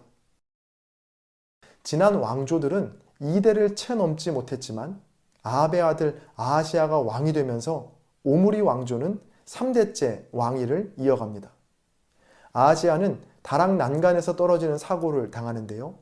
2년 만에 엘리야 선지자의 예언대로 죽게 됩니다. 9번째, 요람 또는 여호람. 아하시야에게는 아들이 없었는데요. 그래서 그의 동생 요람이 왕위에 오릅니다. 요람은 오므리 왕조의 4번째 왕으로 12년 동안 북이스라엘을 통치합니다. 북이스라엘 역사 전체 200여 년의 역사 중에 4분의 1에 해당하는 48년이라는 기간 동안 오므리 왕조가 다스리게 되는 것이죠. 더 놀라운 건 열왕기서 전체 분량 중에 3분의 1이 이 오므리 왕조의 이야기를 담고 있습니다. 그야말로 오므리 천하라고 해도 과언이 아니죠. 예후 왕조의 시작. 10번째, 예후. 아합의 군대 장관이었던 그는 요람 왕을 죽이며 영원할 줄 알았던 오므리 왕조의 시대를 닫고 예후 왕조의 시대를 엽니다. 하나님은 예후를 통해 그동안 쌓여왔던 오므리 왕조의 악행을 철저하게 심판하시는데요. 오므리 왕조와 관련된 모든 이들과 특히 그들이 섬겼던 바알, 그 바알 숭배자들을 잔인할 정도로 처단합니다. 열왕기하 10장 28절입니다. 예후가 이와 같이 이스라엘 중에서 바알을 멸하였으나. 불과 얼마 전까지만 해도 무소불위의 권력을 자랑하던 오므리 왕조는 한순간에 무너지고 맙니다. 이렇게 타락한 오므리 왕조를 심판하는 도구로 사용되었던 예후였지만 그도 역시 타락에서 자유할 수 없었는데요. 열왕기하 10장 31절입니다. 그러나 예후가 전심으로 이스라엘 하나님 여호와의 율법을 지켜 행하지 아니하며 여로보암이 이스라엘에게 범하게 한 그 죄에서 떠나지 아니하였더라. 예후는 28년 동안 북이스라엘을 다스립니다. 11번째, 여호아하스. 예후의 아들 여호아하스의 재임 기간은 17년입니다. 금송아지를 섬기는 여로보암의 죄를 그대로 따랐던 여호아하스는 아람 나라의 공격을 받을 때는 잠시 하나님을 의지하는 듯 했지만 상황이 다시 좋아지자 여지없이 하나님이 아닌 여로보암의 죄를 따랐습니다. 12번째, 요아스. 여호아하스의 아들인 요아스가 왕 위에 오르는데요. 재임 기간은 16년입니다. 요아스 때에 기억할 만한 특별한 사건 하나가 있는데요. 바로 엘리사 선지자의 죽음입니다. 이 내용은 이후 선지자 편을 통해서 자세히 다뤄보도록 하겠습니다. 요아스 역시 여로보암의 죄를 그대로 반복합니다. 13번째, 여로보암 2세. 다음으로 요아스의 아들인 여로보암 2세입니다. 북이스라엘의 초대 왕이었던 여로보암과 이름이 같아서 2세로 구분한 건데요. 북이스라엘 역사상 최장기 집권으로 유명합니다. 무려 41년간을 다스립니다. 그만큼 백성과 신하들의 신뢰도 컸다는 이야기겠죠. 눈의 가시와도 같았던 아람 나라를 정복하고 이스라엘의 영토를 다윗과 솔로몬 때로 회복합니다. 모든 것이 완벽해 보였습니다. 실제로 물고기 뱃속에 들어갔다 나온 요나 선지자는 이 여로보암 2세에게 희망을 걸었습니다. 이런 기대는 막연한 기대가 아니었습니다. 적군이 없어지고 영토가 회복되고 안정을 찾아가는 나라의 모습은 분명 매우 긍정적인 신호였죠. 그러나 동시대를 살았던 아모스 선지자는 여로보암 2세의 시대를 향해 전혀 다른 메시지를 전합니다. 아모스서 5장 10절부터 12절까지의 말씀입니다. 사람들은 이런 이야기를 듣기 싫어한다. 진실은 인기가 없는 법이다. 그러나 적나라하게 드러난 진실이 여기 있다. 너희는 가난한 이들을 악랄하게 짓밟고 그들에게서 빵을 빼앗는다. 그러므로 너희는 결코 너희가 건축한 화려한 집에 들어가 살지 못할 것이다. 너희는 결코 너희가 재배한 값비싼 포도주를 마시지 못할 것이다. 나는 너희 위법이 어느 정도인지 너희 죄가 얼마나 중대한지 정확히 알고 있다. 참으로 섬뜩하다. 너희는 의롭게 사는 이들을 괴롭히고 이리저리 뇌물을 받아가며 가난한 이들을 바닥에 내친다. 여로보암 2세 시대를 향한 요나와 아모스의 상반된 평가. 여러분은 어떠신가요? 혹시 회개를 외쳐야 하는 절박한 순간에 희망을 노래하고 있지는 않으신가요? 14번째, 스가랴. 무려 41년 동안 장기 집권을 했던 여로보암 2세가 죽고 그의 아들 스가랴가 왕위에 오릅니다. 자, 이 스가랴는 아버지와는 달리 6개월 만에 살룸에 의해 죽임을 당하며 예후 왕조는 이렇게 막을 내립니다. 죽이고 또 죽이고. 총 102년간의 집권했던 예후 왕조의 몰락 이후에 북이스라엘은 대혼란기에 접어듭니다. 자, 마지막으로 살펴볼 5명의 왕들 중에 1명을 제외하곤 모두 반역을 통해 왕의 자리를 빼앗거든요. 하나님의 뜻과는 무관한 오직 권력에 눈이 멀어 서로 죽고 죽이는 피비린내 나는 싸움이 시작된 겁니다. 15번째, 살룸.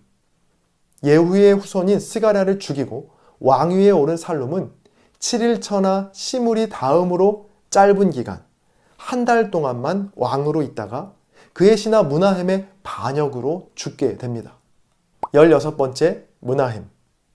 이 므나헴은 얼마나 잔인했던지 왕이 된 후 자신을 선뜻 환영해주지 않았다고 해서 그 주변에 있는 모든 임산부의 배를 가르는 잔혹한 일을 행합니다. 또 그는 친아수르 정책을 펼쳤고요. 10년간 나라를 다스렸습니다. 17번째, 부가히야. 므나헴의 잔혹함 때문이었을까요? 므나헴 다음의 왕은 반역을 통해서가 아닌 그의 아들 부가히야가 왕위에 오르게 됩니다. 자, 이렇게 므나헴 왕조가 또 시작되나 싶었지만 단 2년 만에 그의 장관이었던 베가에게 부가히야는 죽임을 당하게 됩니다. 18번째, 베가.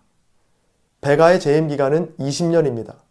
꽤 긴 시간 동안 나라를 다스렸지만 성경에는 아수르의 침략을 받았다, 여로보암의 길을 그대로 따랐다라는 기록밖에는 남겨지지 않았습니다.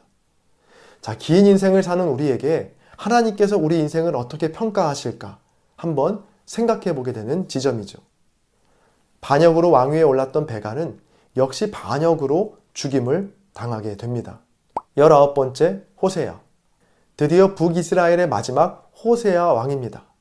자, 그는 왕위에 오른 지 9년 만인 주전 722년 북이스라엘은 아수르의 침략으로 멸망당하게 됩니다. 이렇게 호세아는 북이스라엘의 마지막 왕이라는 불명예를 안게 됩니다. 안녕하세요. 10분 성경의 보통 목사입니다. 오늘은 어렵기만 한 남유다의 왕들을 쉽게 그리고 단숨에 정리해 보겠습니다. 남유다의 왕은 크게 두 시기로 나눌 수 있는데요. 바로 북이스라엘의 멸망 전과 그리고 후입니다. 먼저 북이스라엘의 멸망 전에 남유다를 다스렸던 왕들을 함께 살펴보겠습니다. 가장 먼저 유다의 첫 번째 왕인 르호보암입니다. 솔로몬의 아들인 르호보암은 남유다의 초대 왕이 됩니다. 르호보암이 하나님의 말씀에 순종해 다윗과 솔로몬의 길로 행했던 기간은 고작 3년뿐이었죠. 3년이 지나고 나라가 견고해지고 튼튼해지자 르호보암은 여호와의 율법을 저버립니다. 르호보암이 즉위한 지 5년째 되던 해 예루살렘은 애굽왕 시삭의 공격을 받게 됩니다. 하나님께서는 선지자 스마야를 통해 유다가 행한 죄악을 심판하시기 위해 예루살렘을 시삭의 손에 넘겼다라고 말씀하시죠. 결과는 참담했습니다. 성전과 왕궁에 있는 모든 보물과 솔로몬이 만들었던 금방패를 다 빼앗겨 간신히 놋방패로만 국문을 지키게 했죠. 르호보암은 그렇게 17년간 유다를 다스립니다. 다음으로 유다의 두 번째 왕인 아비야라고도 불리는 아비암입니다. 르호보암의 뒤를 이어 그의 아들 아비암이 왕이 되고 총 3년 동안 유다를 다스립니다. 아비암 역시 다윗의 길을 따르지 않고 아버지 르호보암의 모든 죄를 그대로 행하죠. 당시 북이스라엘의 왕이었던 여로보암과 전쟁만 하다가 병을 얻어 죽음을 맞이합니다. 유다의 세 번째 왕인 아사입니다. 아비암의 뒤를 이어 그의 아들 아사가 왕이 되고 총 41년 동안 유다를 다스리죠.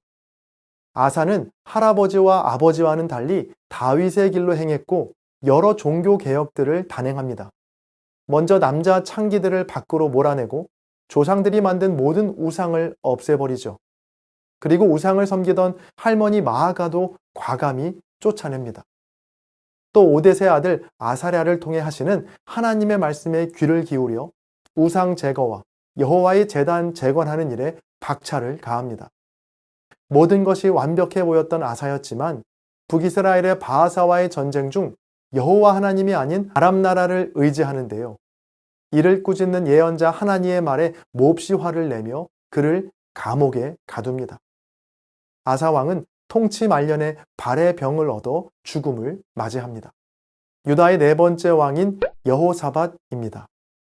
아사의 뒤를 이어 그의 아들 여호사밧이 왕이 되고 25년 동안 유다를 다스립니다. 여호사밧은 아버지 아사를 따라 여호와 앞에서 정직히 행하는데요. 여호사밧 왕 때 남유다는 굉장한 부와 영광을 떨치게 됩니다. 여호사밧 역시 종교 개혁을 단행하는데요.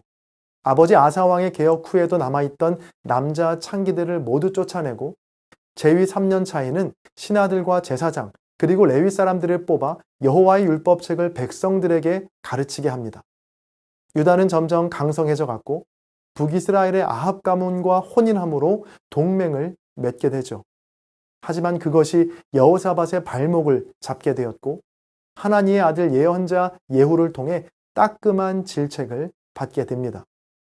여호사밧은 다시 정신을 차리고 2차 종교개혁을 단행합니다. 유다 곳곳을 직접 다니며 백성들을 살피고 재판관을 세우며 공정한 재판을 할 것을 강조하죠. 얼마 후 모압과 암몬 그리고 마온 사람들이 힘을 합쳐 남유다를 공격했고 이에 여호사밧은 유다 온 백성과 함께 하나님께 간절히 기도합니다. 결과는 유다의 대승이었습니다. 하지만 이런 여호사밧도 산당을 철거하지 않아서 온전한 개혁을 이루지는 못했습니다. 다음으로 유다의 다섯 번째 왕인 여호람입니다. 여호사밧의 뒤를 이어 그의 아들 여호람이 왕이 되고 8년 동안 유다를 다스립니다. 여호람은 왕권을 잡은 후에 형제들을 죽이는 끔찍한 일을 벌이는데요. 그는 아합의 딸 아달랴와 결혼해 아합의 길을 따릅니다. 엘리야 선지자는 여호람에게 악한 길에서 돌이키지 않으면 창자가 빠져나와 죽게 될 것이라는 하나님의 경고를 전하죠. 그리고 그 말씀 그대로 그는 창자가 빠져나와 죽게 됩니다. 다음으로 유다의 여섯 번째 왕인 아하시야입니다. 여호람의 뒤를 이어 막내 아들인 아하시야가 왕이 되고 1년 동안 남유다를 다스립니다. 아하시야 역시 아버지 여호람을 따라 아합의 집의 길을 따르죠. 아하시야는 당시 북이스라엘의 왕인 요람과 왕의 자리를 빼앗으려 했던 예후와의 싸움에 휘말려 예후에게 죽임을 당합니다. 유다의 일곱 번째 왕인 아달랴입니다. 아하시야의 죽음 뒤에 그의 어머니 아달랴는 유다의 왕족을 죽이기 시작합니다. 그때 아하시야의 누이인 여호세바가 아하시야의 아들 요아스를 유모와 함께 빼내었고 그렇게 요아스는 여호와의 성전에서 6년 동안 숨어 지내게 되죠. 아달랴가 남유다의 왕이 된 지 7년째 되던 해 제사장 여호야다는 아달랴를 몰아내고 요아스를 왕으로 세우기 위한 작전을 펼칩니다. 작전은 성공했고 아달랴는 죽임을 당하게 되죠. 이렇게 아달랴의 6년간의 통치가 끝나게 됩니다. 다음으로 유다의 여덟 번째 왕인 요아스입니다. 할머니 아달랴의 죽음 뒤에 왕이 된 요아스는 40년 동안 남유다를 다스리죠. 요아스는 아달랴 시대에 방치되었던 성전을 보수하고 날마다 하나님의 성전에서 번제를 드리는 등 선한 왕의 면모를 보입니다. 그러나 어릴 때부터 자신을 돌봐주고 왕 위에 오르게 한 여호야다가 죽자 요아스는 돌변합니다. 하나님의 성전을 버리고 아세라 목상과 우상을 섬기게 된 것이죠. 이에 하나님은 여호야다의 아들 스가랴를 통해 무섭게 경고하시지만 요아스는 그 경고를 무시하고 스가랴를 돌로 쳐 죽입니다. 얼마 지나지 않아 아람 왕 하사엘이 예루살렘을 공격해 왔고 전쟁에서 부상을 당한 요아스는 신하들에 의해 죽임을 당하게 됩니다. 유다의 9번째 왕인 아마샤입니다. 요아스의 뒤를 이어 그의 아들 아마샤가 왕이 되고 남유다를 29년간 다스립니다. 아마샤는 왕권을 잡은 후에 아버지 요아스를 죽인 신하들을 먼저 처형하죠. 에돔과의 전쟁에서도 승리한 아마샤는 에돔 사람들이 섬기던 우상들을 가져와 섬기기 시작하는데요. 이를 지적하는 선지자를 무시하고 자신의 힘을 과신한 나머지 북이스라엘과 전쟁을 일으킵니다. 이 전쟁에서 크게 패배한 후에 아마샤는 백성들에 의해 죽임을 당합니다. 유다의 10번째 왕인 우시야라고도 불리는 아사랴입니다. 아마샤의 뒤를 이어 그의 아들 아사랴가 왕이 되고 남유다를 52년간 다스립니다. 아사랴는 블레셋과의 전쟁으로 영토를 확장하고 성을 튼튼히 하는 등 힘을 키워가는데요. 유다의 힘이 커지는 만큼 아사랴의 교만도 커져갔고 어느 날 제사장에게만 허용된 향을 피우는 일을 자신이 직접 행하려고 합니다. 제사장들의 만류에도 향을 피우려던 아사랴의 이마에 나병이 생기게 되었고 그 나병으로 죽을 때까지 격리되어 별궁에서 지내게 됩니다. 유다의 11번째 왕인 요담입니다. 아사랴의 뒤를 이어 그의 아들 요담이 왕이 되고 남유다를 16년 동안 다스립니다. 요담은 성전을 증축하고 암몬과의 전쟁에서도 승리하죠. 하나님은 승리에도 겸손을 잃지 않는 요담을 점점 더 강하게 하십니다. 요담은 그렇게 다윗성에 장사됩니다. 유다의 12번째 왕인 아하스입니다. 요담의 뒤를 이어 그의 아들 아하스가 왕이 되고 유다를 16년간 다스립니다. 아하스는 유다의 왕 중에서 가장 악한 왕으로 꼽히는데요. 바알의 우상을 부어 만들고 심지어 자기 자녀를 제물로 바치는 끔찍한 일을 벌입니다. 그는 산당과 모든 푸른 나무 아래에서 우상에게 제사를 드리죠. 아람과 이스라엘 연합군의 침입으로 엄청난 피해를 입게 된 후에 그는 하나님이 아닌 아시리아의 왕 디글랏빌레셀에게 도움을 청합니다. 급기야 아시리아의 다메섹 제단을 그대로 유다로 가져오기까지 하죠. 아람과 이스라엘 연합군이 물러간 뒤 에돔 사람이 다시 유다를 공격해 왔고 블레셋 사람들의 공격까지 받게 됩니다.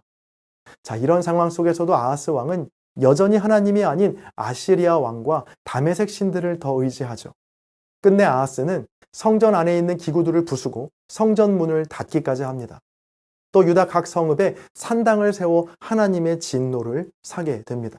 지난 시간에는 북이스라엘의 멸망 전에 남유다를 다스린 왕들을 살펴봤습니다.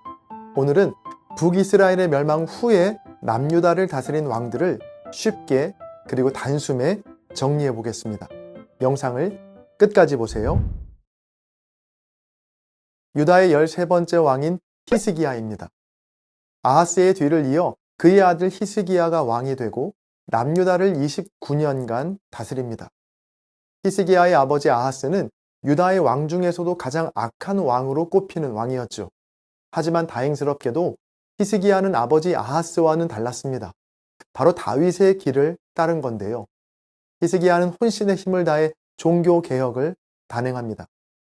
먼저 아버지 아하스가 닫아놓았던 성전의 문을 열고 수리하는 성전 정화 운동을 벌였고 다음으로는 오랫동안 멈춰있던 제사와 유월절을 다시 지키기 시작했죠. 또 유다 온 땅에 퍼진 우상과 산당들을 제거하고 유명무실했던 제사장과 레위 사람들을 다시 불러 모아 제 역할을 하도록 도왔습니다. 성경은 히스기야를 유다 모든 왕들 중에 이처럼 하나님을 의지한 왕은 없었다라고 평가하는데요. 그런 히스기야에게도 어려움은 찾아옵니다. 히스기야가 유다를 다스린 지 6년째 되던 해, 북이스라엘이 아수르에 의해 멸망을 당하게 되죠. 엎친 데 덮친 격으로 히스기야 왕 제14년에 아수르 왕 사네립이 2번에 걸쳐 유다를 침공합니다. 히스기야는 이사야 선지자의 경고에 하나님 앞에 간절히 기도했고 하나님은 그 기도에 응답하셔서 아수르 군대를 물리쳐 주십니다. 그 무렵 히스기야는 병에 들어 거의 죽게 되었는데요. 이때 히스기야는 벽을 바라보며 간절히 기도했고 하나님은 역시 그 기도에 응답하셔서 히스기야의 생명을 15년 동안 연장시켜 주셨습니다. 이렇게 많은 기적을 경험한 히스기야였지만 병문 안 차 방문했던 바벨론 왕의 사절들에게 자신의 힘을 과시하는 교만의 덫에 걸려 넘어지게 되죠. 하나님은 이사야 선지자를 통해 교만했던 히스기야에게 내 자손들이 후에 바벨론의 포로로 끌려가게 될 것이라고 경고하십니다. 히스기야는 다윗 자손의 묘실 중 높은 곳에 장사됩니다. 유다의 14번째 왕인 므낫세입니다. 히스기야의 뒤를 이어 그의 아들 므낫세가 왕이 되고 55년 동안 남유다를 다스립니다. 므낫세는 아버지 히스기야의 길이 아닌 할아버지 아하스의 길을 따랐는데요. 심지어 여호와의 성전 두 마당에 우상의 제단을 쌓고 손수 아세라 목상을 만들어 성전에 세우기까지 합니다. 하나님께서는 아수르 군대를 일으키셔서 므낫세를 사로잡아 바벨론으로 끌려가게 하시죠. 포로가 된 므낫세는 하나님께 간절히 기도했고 하나님은 므낫세를 다시 예루살렘으로 돌아오게 하십니다. 그제서야 정신을 차리게 된 므낫세는 우상과 이방신들의 제단을 헐고 여호와의 제단을 다시 보수하여 하나님께 제사를 드립니다. 그는 우사의 동산에 장사됩니다. 유다의 15번째 왕인 아몬입니다. 므낫세의 뒤를 이어 그의 아들 아몬이 왕이 되고 2년간 남유다를 다스립니다. 아몬은 아버지 므낫세를 따라 우상을 섬기며 하나님을 잊어버리죠. 결국 그는 신하들에 의해 왕궁에서 죽임을 당하게 됩니다. 유다의 16번째 왕인 요시야입니다. 아몬의 갑작스러운 죽음 후에 유다 백성들이 반역을 일으킨 신하들을 죽이고 아몬의 아들 요시야가 왕위에 오르게 되고 그는 31년간 남유다를 다스립니다. 요시야는 아버지 아몬이 아닌 다윗의 길을 따르는데요. 성전 수리를 지시했고 대제사장 hil기야가 성전에서 여호와의 율법책을 발견하게 됩니다. 요시야는 율법책의 말씀을 듣고 크게 슬퍼하며 옷을 찢었고 백성들에게도 언약책의 말씀을 읽어주며 다시 여호와의 언약을 세울 것을 백성들과 함께 맹세하죠. 이러한 맹세는 우상과 산당의 제거 그리고 6월절의 부활로 이어졌는데요. 이후 애굽과의 전쟁에서 화살에 맞은 요시야는 예루살렘에 돌아와 숨을 거두게 됩니다. 요시야의 죽음에 유다의 온 백성들은 슬퍼했고 예레미야 선지자는 애가를 지어 요시야의 죽음을 슬퍼했습니다. 유다의 17번째 왕인 여호아하스입니다. 요시야의 뒤를 이어 그의 넷째 아들 여호아하스가 왕이 되고 3개월간 남유다를 다스립니다. 여호아하스는 여호와 보시기에 악을 행했고 애굽에 끌려가 그곳에서 죽음을 맞이합니다. 유다의 18번째 왕인 여호야김입니다. 동생 여호아하스의 뒤를 이어 요시야의 둘째 아들 여호야김이 왕이 되고 11년간 남유다를 다스립니다. 여호야김은 애굽 왕 느고에 의해 왕이 되는데요. 여호와 보시기에 악을 행했던 여호야김은 바벨론 왕 느부갓네살 왕에 의해 쇠사슬에 묶여 바벨론으로 끌려가는 수모를 당하게 됩니다. 유다의 19번째 왕인 여호야긴입니다. 여호야김의 뒤를 이어 그의 아들 여호야긴이 왕이 되고 석 달 열흘 동안 남유다를 다스립니다. 역시 여호와 보시기에 악을 행했고 바벨론의 공격으로 아버지와 같이 바벨론의 포로로 끌려가게 되죠. 이때 성전과 왕궁에 있는 보물 그리고 그릇들도 다 빼앗기게 됩니다. 바벨론에서 37년간 포로 생활을 하던 여호야긴은 후에 느부갓네살의 아들 에윌부로닥이 다스릴 때 감옥에서 풀려나 남은 여생을 바벨론 왕 에윌부로닥 왕의 지원을 받으며 살게 됩니다. 유다의 20번째 왕이자 마지막 왕인 시드기야입니다. 시드기야는 요시야의 셋째 아들로 바벨론 느부갓네살 왕에 의해 세워진 왕입니다. 11년간 남유다를 다스리는데 역시나 돌이킬 줄 모르고 여호와 앞에서 악행을 저지르죠. 하나님은 마지막 순간까지 예레미야와 에스겔 그리고 하박국 선지자를 통해 경고하시지만 시드기야는 끝까지 하나님의 말씀을 무시했고 결국 주전 586년 바벨론에 의해 남유다는 멸망하게 됩니다. 지금까지 남유다를 다스린 20명의 왕들을 단숨에 정리해봤습니다. 저는 또 다음 영상에서 뵙겠습니다. 감사합니다.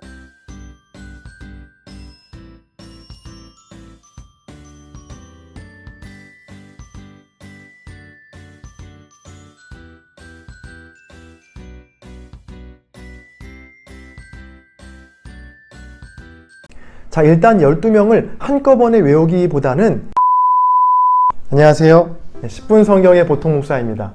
보기만 해도 저절로 외워지는 성경 상식, 줄여서 저절로 성경 첫 번째 시간입니다. 오늘은 예수님의 12제자를 배워볼 텐데요.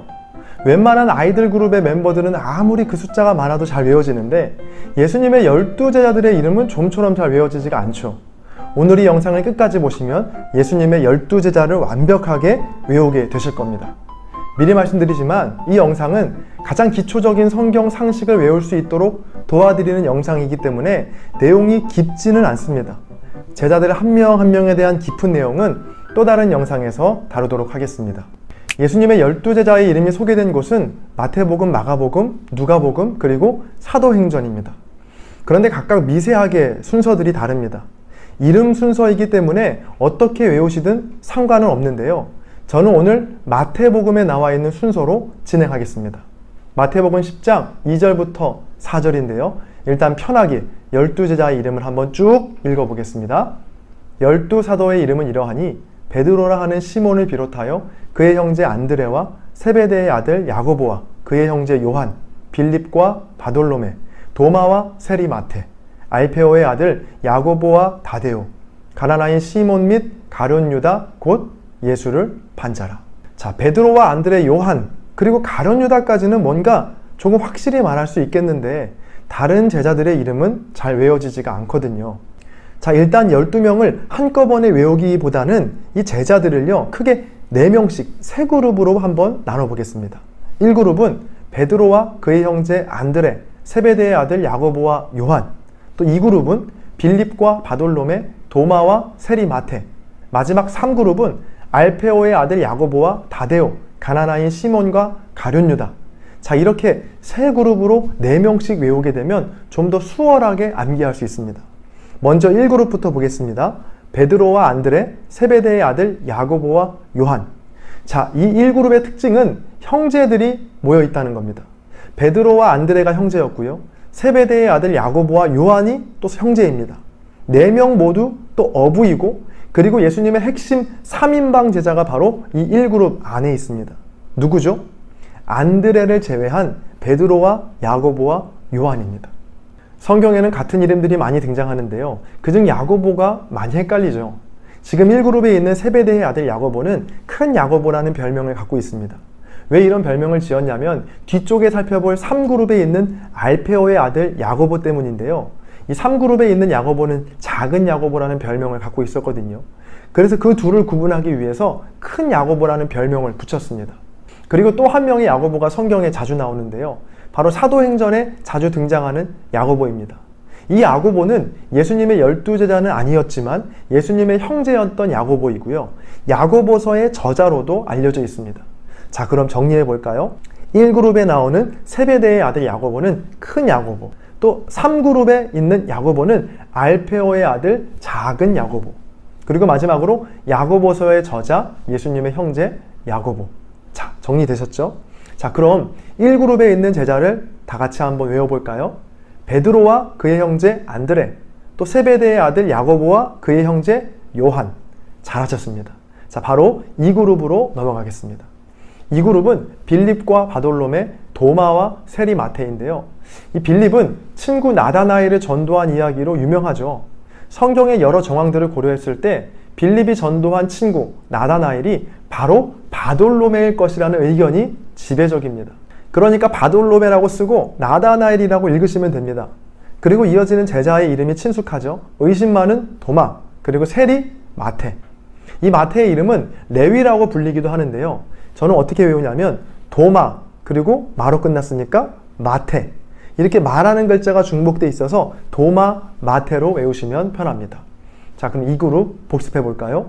빌립과 그의 친구 바돌로메, 나다나엘이죠. 그리고 의심 많은 도마와 마테. 자, 마지막 3그룹입니다. 알페오의 아들 야고보와 다데오, 가나나인 시몬과 가룟 유다. 알페오의 아들 야고보는 앞서 1그룹에 있는 세베대의 아들 야고보 말씀드리면서 설명해 드렸죠. 1그룹에 있는 야고보가 큰 야고보라면 이 3그룹에 있는 야고보는 작은 야고보입니다. 실제로 성경에 작은 야고보라고 써 있기도 하고요. 이 야고보 다음이 다데오라는 인물인데요. 이 다데오는 알페오의 아들이 아니라 야고보의 아들입니다. 사도행전 1장에 다데오를 야고보의 아들 유다라고 소개하고 있거든요. 자, 그런데 여기에 있는 야고보는요, 제가 말씀드렸던 앞선 야고보랑은 전혀 또 다른 야고보니까 헷갈리지 마시고 그냥 쉽게 넘기시면 될 것 같아요. 그러니까 다데오는 별명이고 본명이 유다입니다. 저는 알페오의 아들 야고보와 다데오를 어떻게 외우냐면요, 알페오의 아들 야고보, 그리고 야고보의 아들 유다, 즉 다데오라고 연결을 시킵니다. 마지막으로 가나나인 시몬과 가룟 유다인데, 이 두 제자는 정치적 성향이 비슷했습니다. 가나나인이라는 말은 가나안 출신이라는 게 아닙니다. 열심히 있는 이라는 뜻의 히브리어인 카나에서 나온 말로 반로마 성향을 갖고 무력 투쟁까지도 불사했던 열심당원들을 뜻합니다. 그러니까 가나나인 시몬과 가룟 유다는 다 같은 정치적 입장에 있었던 것이죠. 자, 지금까지 12제자를 아주 간략하게 살펴봤습니다. 자, 복습해 볼까요? 12제자를 4명씩 3개의 그룹으로 나눈다. 그리고 그룹별로 가장 처음에 나오는 이름을 기억하시면 좋습니다. 1그룹에서는 베드로, 2그룹에서는 빌립, 3그룹에서는 알페오의 아들 야고보. 자, 1그룹은 수제자 그룹이죠. 베드로와 안드레, 세베대의 아들 야고보와 요한. 2그룹은 빌립부터 시작합니다. 빌립 다음에 나오는 친구, 그의 친구 바돌로메, 나다나엘이고요. 그 다음 도마, 마로 끝나니까 마테. 마지막 3그룹은 알페오의 아들 야고보, 그리고 야고보의 아들 유다, 즉 다데오. 마지막 열심당원 가나나인 시몬과 가룟 유다. 어떠신가요? 헷갈렸던 부분들이 조금 해소가 되셨나요? 자, 이제 마지막으로 여러분이 한번 대답해 보시겠어요? 자, 1그룹에 속한 4명 한번 대답해 보시죠. 2그룹에 있는 4명, 3그룹에 있는 4명. 네, 잘하셨습니다. 모두 100점입니다.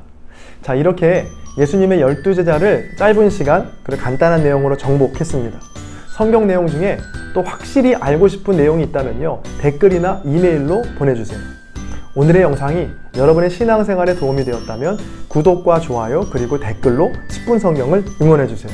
구독과 알람. 하나님의 말씀이 두루 통하는 그날까지 10분 성경은 계속됩니다.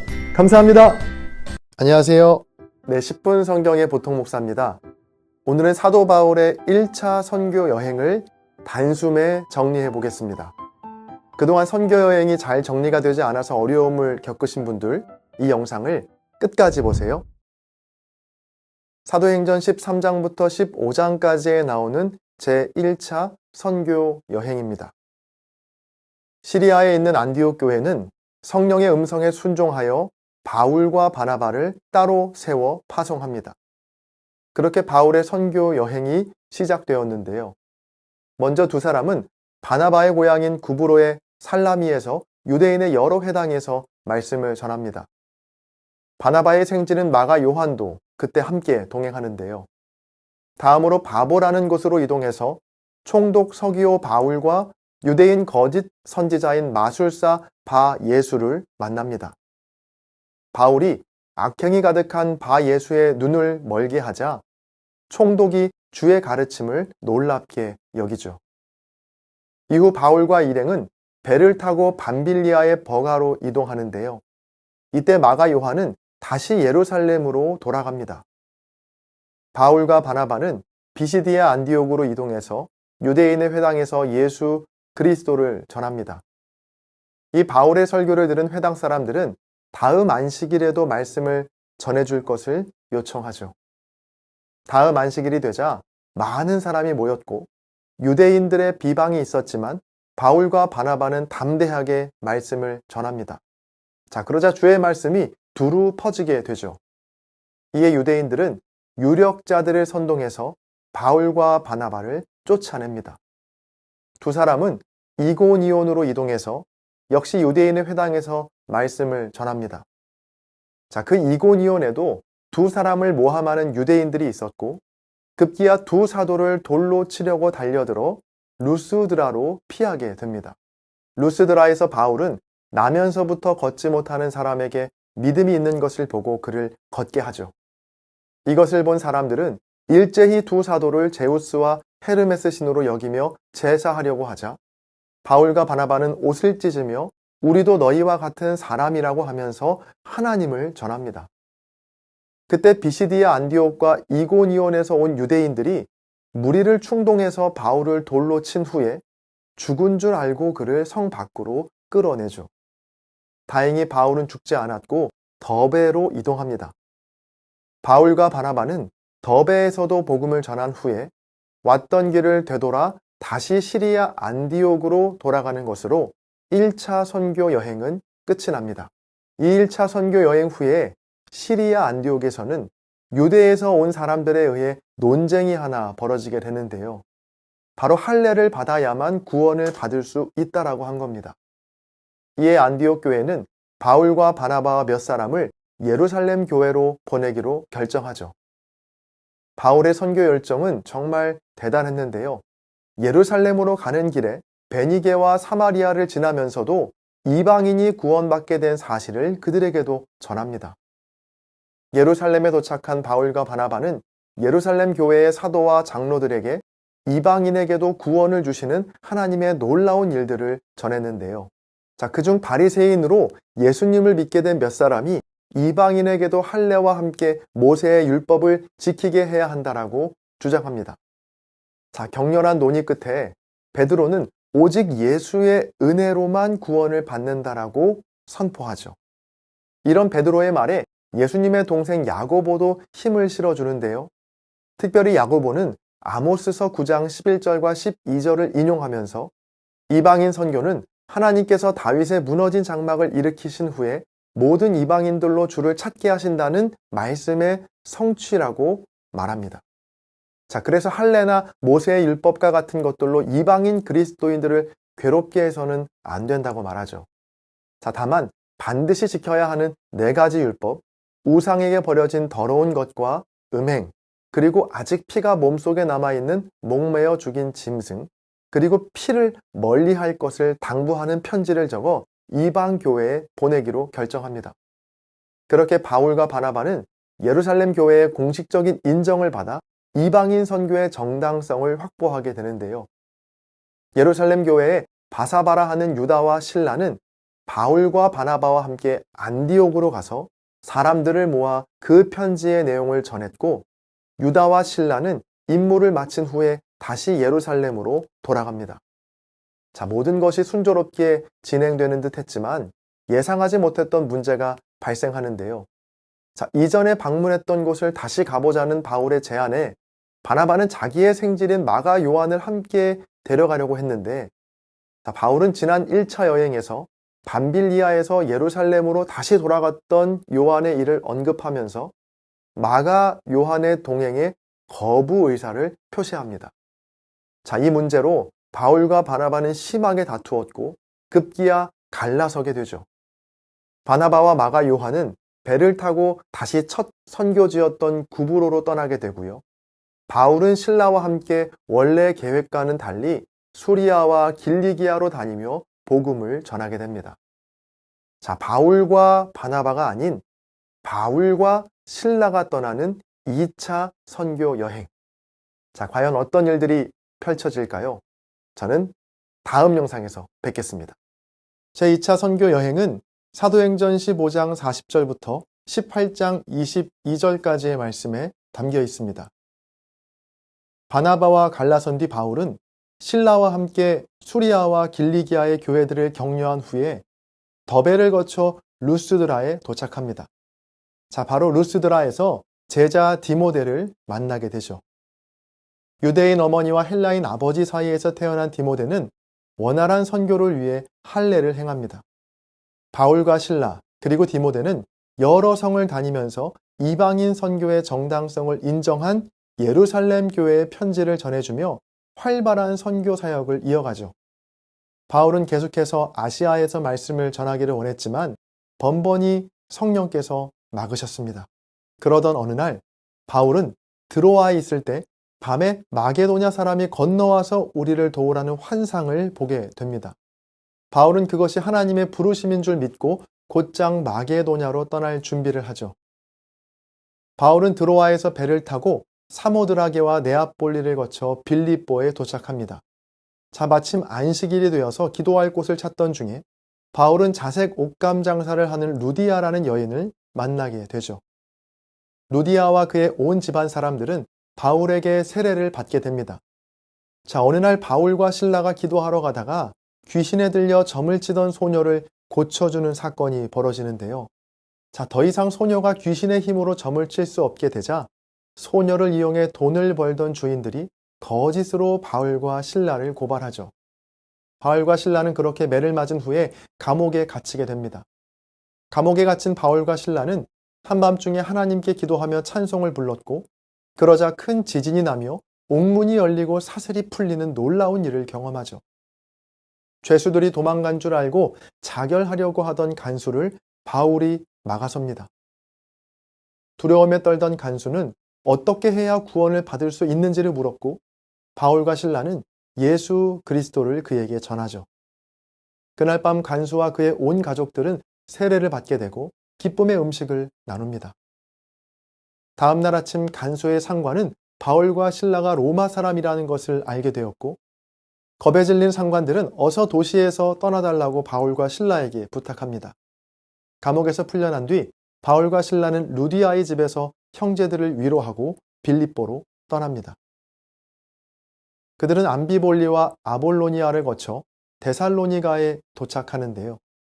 그곳에서 바울은 유대인의 회당에서 3주간 성경 말씀을 통해 예수 그리스도를 전합니다. 헬라인과 귀부인들은 바울과 실라를 따랐지만 유대인들은 바울의 가르침에 반대하며 소동을 일으킵니다.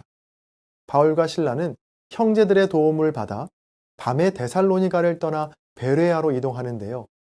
역시 유대인의 회당에서 성경을 가르쳤는데 베레아 사람들은 데살로니가 사람들보다 너그럽고 간절한 마음으로 말씀을 받아들였습니다. 자, 그런데 데살로니가에서 바울과 실라를 괴롭히던 유대인들이 베레아까지 쫓아와서 소동을 일으키는데요. 자, 그러자 먼저 바울만 베레아를 빠져나와 아덴으로 이동합니다. 아덴에 도착한 바울은 온 성이 우상으로 가득한 것을 보고 격분하여 아덴의 사람들과 논쟁을 하게 됩니다. 바울은 아레오바고에서 아덴 사람들이 섬기는 알지 못하는 우상이 실은 하나님이었음을 말하며 하나님께서 예수 그리스도의 죽으심과 부활을 통해 모든 사람이 믿을 만한 증거를 우리에게 주셨다라고 전하죠. 그 후 바울은 아덴을 떠나 고린도로 향합니다. 자, 바울은 고린도에서 유대인 부부인 브리스길라와 아굴라를 만나는데요. 바울과 같이 천막 만드는 일을 했던 부부는 바울과 함께 지내게 됩니다. 고린도에서도 바울은 안식일마다 회당에서 토론을 벌이며 유대인과 헬라인들을 설득해 갑니다. 실라와 디모데가 고린도에 있는 바울과 합류하게 됐고, 바울은 더욱 열심히 유대인들에게 예수 그리스도를 전하죠. 하지만 유대인들은 바울의 말을 듣지 않았고, 바울은 그곳을 떠나 이방인이었지만 하나님을 공경하는 디도 유스도의 집으로 향하게 됩니다. 그 후 회당장인 그리스보와 그의 온 집안이 예수 그리스도를 믿게 되었고, 고린도의 많은 사람들도 세례를 받게 되죠. 어느 날 밤 바울은 환상 중에 하나님의 말씀을 듣게 되었고, 그곳에서 1년 6개월 동안 머물며 담대하게 하나님의 말씀을 가르칩니다. 자, 그러다 아가야 지방의 총독이 갈리오로 바뀌게 되자 이때를 놓치지 않고 유대인들이 일제히 바울을 새로운 총독에게 고발하며 법정으로 끌고 가는데요. 하지만 갈리오 총독은 유대인들의 이야기를 들어주지 않았고 바울을 풀어줍니다. 바울은 브리스길라와 아굴라 부부와 함께 에베소와 가이사랴, 또 예루살렘을 거쳐 다시 시리아 안디옥으로 돌아가는 것으로 제2차 선교 여행은 끝이 납니다. 지금까지 바울의 2차 선교 여행을 살펴봤는데요. 자, 저는 다음 영상에서 뵙겠습니다. 제3차 선교 여행은 사도행전 18장 23절부터 21장 17절까지의 말씀에 담겨 있습니다. 바울이 길리기아와 부르기아 지방을 돌며 모든 제자를 격려하고 있을 때 에베소에는 언변과 성경에 능통한 아볼로가 있었습니다. 이 아볼로는 요한의 세례만 알고 있었는데 브리스길라와 아굴라를 통해 예수가 그리스도이심을 깨닫게 되죠. 아볼로는 고린도 교회가 있는 아가야 지방으로 건너가서 힘있게 예수가 그리스도이심을 전하게 됩니다. 자, 아볼로가 에베소를 떠나 고린도에 있을 때 바울이 에베소에 도착하게 되는데요. 바울은 요한의 세례만 받았던 에베소의 제자들에게 예수의 이름으로 세례를 베풉니다. 자, 그러자 그곳에 있던 12명의 제자들에게 성령이 임하고 방언과 예언도 하게 되죠. 자, 유독 에베소에서는 참 놀라운 일들이 많이 나타났는데요. 바울이 몸에 지녔던 손수건이나 앞치마를 병든 사람에게 얹기만 해도 병과 귀신이 떠나갔죠. 자, 이를 본 스게와라는 제사장의 7명의 아들들이 바울을 따라서 예수의 이름으로 악귀를 쫓는 일을 흉내를 냈는데요. 악귀는 예수도 알고 바울도 알지만 너희는 모른다면서 그들을 무섭게 공격했고 제사장의 7 아들은 벗은 몸으로 혼비백산하여 도망치게 됩니다. 이 일로 에베소의 사람들은 예수의 이름을 높이게 되었고 마술을 행하던 많은 사람들도 엄청난 양의 마술책을 불태우기도 했습니다. 이런 일들이 있은 후에 바울은 예루살렘행을 결심하게 되고 예루살렘을 방문한 후에는 로마에도 가보겠다는 생각을 하게 되죠. 에베소에 하나님의 말씀이 점점 퍼져나가자 아데미 신상을 만들어 돈벌이를 하던 데메드리오라는 사람이 군중들을 선동하여 바울의 일행인 가이오와 아리스다고를 붙잡아 극장으로 데려갑니다. 자, 이 소동은 다행히 서기장의 중재로 진압이 되는데요. 그렇게 바울은 에베소에서 2년 3개월 동안 머물며 회당과 두란노 서원에서 하나님의 말씀을 전한 후에 마게도냐로 떠나게 됩니다. 바울은 마게도냐의 빌립보, 데살로니가, 베레아 등의 여러 곳을 방문하여 제자들을 격려한 후에 헬라, 즉 고린도에 도착하게 됩니다. 바울은 고린도에서 3개월 동안을 머물렀는데요. 본래 바울은 배를 타고 수리아로 가려고 했지만 바울을 해하려는 유대인들의 공모 사실을 듣게 되었고요. 그래서 마게도냐를 통해 돌아가기로 계획을 변경합니다. 바울은 빌립보에서 배를 타고 5일 만에 드로아에 도착해서 그곳에서 7일 동안 머무릅니다. 드로아를 떠나기 전 바울은 밤 늦게까지 말씀을 전했는데요. 자, 그때 3층에서 바울의 설교를 듣던 청년 유두고가 졸음을 이기지 못하고 3층에서 떨어져 죽게 되는 사고가 발생하게 됩니다. 바울은 유두고가 아직 죽지 않았다고 했고요. 다시 살아난 유두고를 통해 많은 사람들이 위로를 받게 됩니다. 바울은 아소와 미둘레네를 거쳐 밀레도에 도착합니다. 바울은 오순절 안에 예루살렘에 도착하기 위해 발걸음을 재촉하는데요. 자, 급한 일정으로 에베소에 들릴 수 없게 되자 바울은 에베소의 교회 장로들을 밀레도로 불러서 결박과 환란이 기다리고 있는 예루살렘으로 가는 이유와 권면의 말씀을 그들에게 전합니다. 자, 이제 예루살렘으로 가면 다시는 못 보게 될 것이라는 이 바울의 말에 에베소의 장로들은 눈물로 바울을 배웅합니다. 바울은 고스와 로도, 바다라를 거쳐 두로에 도착합니다. 자, 이 두로에서 7일간을 머무르면서 제자들을 만나는데요. 자, 두로에 살던 제자들은 성령의 감동으로 예루살렘에 가려는 바울을 막아섭니다. 하지만 바울은 결심을 굽히지 않고 또다시 배에 오르게 되죠. 두로를 떠난 바울은 돌레마이를 거쳐 가이사랴에 도착하게 되는데요. 자, 이젠 정말 예루살렘을 코앞에 둔 바울에게 아가보라는 예언자가 유대에서 내려와서 또다시 바울의 예루살렘행을 만류합니다. 하지만 바울은 뜻을 굽히지 않고 결박을 당할 뿐 아니라 예루살렘에서 죽을 것도 각오했다라는 말을 전하게 되죠. 그렇게 바울은 예루살렘으로 발걸음을 옮깁니다. 바울이 예루살렘에 도착하는 것으로 이 바울의 3차 선교 여행은 끝이 납니다. 이 3번에 걸친 선교 여행을 마친 뒤에 예루살렘에 들어간 바울은 모두의 예상대로 결박과 환란을 만나게 됩니다. 그는 예수님처럼 유대인들에게 붙잡혀 공회에 끌려가게 되었고요. 이 가이사랴 벨리스 총독에게 재판을 받게 되는데요. 벨릭스는 바울을 2년간 감옥에 가두게 됩니다. 2년이 지난 후 총독은 베스도로 바뀌었고 바울은 베스도 총독과 또 총독을 찾아온 아그리빠 2세 왕 앞에서 그동안 자기에게 있었던 일들을 상세히 전하며 예수 그리스도를 전합니다. 왕과 총독은 바울의 이야기를 들은 후에 그에게 무죄를 선고하고 상고를 제기한 로마의 황제에게로 보냅니다. 천신만고 끝에 로마에 도착한 바울은 로마의 셋집에서 2년간을 머물면서 아무런 방해도 받지 않고 담대하게 거침없이 예수 그리스도를 전했다는 것으로 사도행전의 말씀은 끝이 납니다. 지금까지 3번에 걸친 바울의 선교 여행과 바울의 생애에 대해 살펴봤는데요.